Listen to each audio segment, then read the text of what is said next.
الرحمن الرحیم میرے ناظرین، میرے مسلمان بھائی، جیسا کہ آپ لوگوں کو پتہ کہ آدم علیہ السلام جب جنت میں اداس رہتے تھے، اب اگلے دن فجر کے اجالے سے پہلے جب آدم علیہ السلام ہلکی نیند میں تھے، اسی وقت جبریل علیہ السلام اللہ کے حکم سے دوبارہ آئے اور بڑے ادب کے ساتھ آدم علیہ السلام کی بائیں پسلی سے ایک ہڈی نکالی، اس پر گوشت اور جلد چڑھائی، پھر اس میں نورانی سانس پھونکا۔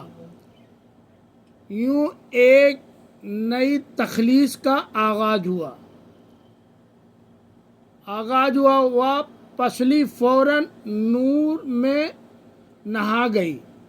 تھوڑی دیر میں ہڈی ایک حسین عورت میں بدل گئی، جس کے چہرے سے ایسی روشنی پھوٹ رہی تھی کہ پورا جنت اس نور سے چمک اٹھا۔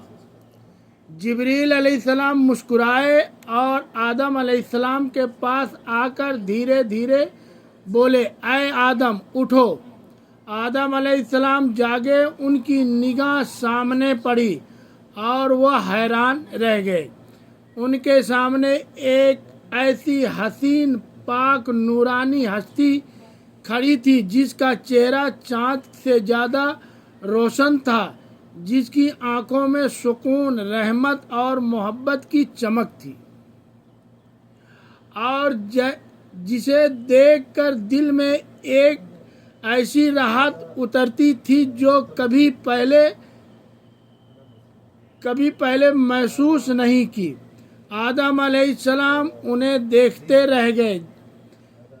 تب جبریل علیہ السلام نے فرمایا، اے آدم، یہ ہے آپ کی ہمسفر، آپ کی زندگی کی ساتھی بی بی حوا علیہ السلام۔ یہ سنتے ہی آدم علیہ السلام کے چہرے پر مسکراہٹ پھیل گئی۔ دل کا جو خالی پن جو عرصے سے تھا، وہ لمحوں میں مٹ گیا۔ ان کے دل میں ایسی خوشی کی لہر دوڑی جو لفظوں میں بیان نہیں کی جا سکتی۔ تفسیروں میں آتا ہے کہ دنیا کی تمام عورتوں میں جسے اللہ سب سے زیادہ حسین عطا فرمایا وہ تھی بی بی حوا۔ آدم علیہ السلام دیر تک انہیں دیکھتے رہے اور اللہ کا شکر ادا کرتے رہے۔ جب وہ دھیرے دھیرے ان کے پاس جانے لگے تو جبریل علیہ السلام نے ادب سے روک کر فرمایا، اے آدم، نکاح کے بغیر آپ کو ان کے پاس جانا جائز نہیں۔ پہلے اللہ کے حضور نکاح کی دعا کریں۔ آدم علیہ السلام نے سر جھکا لیا اور ویسا ہی کیا جیسا جبریل علیہ السلام نے کہا۔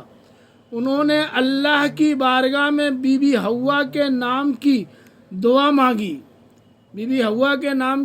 مانگی اور اللہ نے ان کی دعا قبول فرمائی اور ارشاد فرمایا، اے آدم، میں نے تمہارا اور حوا کا نکاح مکمل کر دیا، اب تم اپنی بیوی کا مہر ادا کرو۔ آدم علیہ السلام نے عرض کیا، اے میرے رب، مہر کیا ہوتا ہے؟ پھر اللہ نے فرمایا، اے آدم، تمہارے نکاح کا مہر یہ ہے کہ تم میرے پیارے حبیب حضرت مصطفیٰ محمد صلی اللہ علیہ وسلم کے لیے کچھ مرتبہ درود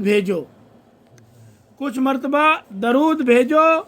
آدم علیہ السلام کا دل محبت سے بھر گیا اور وہ ادب سے سر جھکا کر پورے عشق و خلوص کے ساتھ حضرت محمد صلی اللہ علیہ وسلم کے لیے کچھ مرتبہ درود بھیجا۔ پھر انسانی تاریخ کا پہلا اور سب سے پاکیزہ نکاح مکمل ہوا۔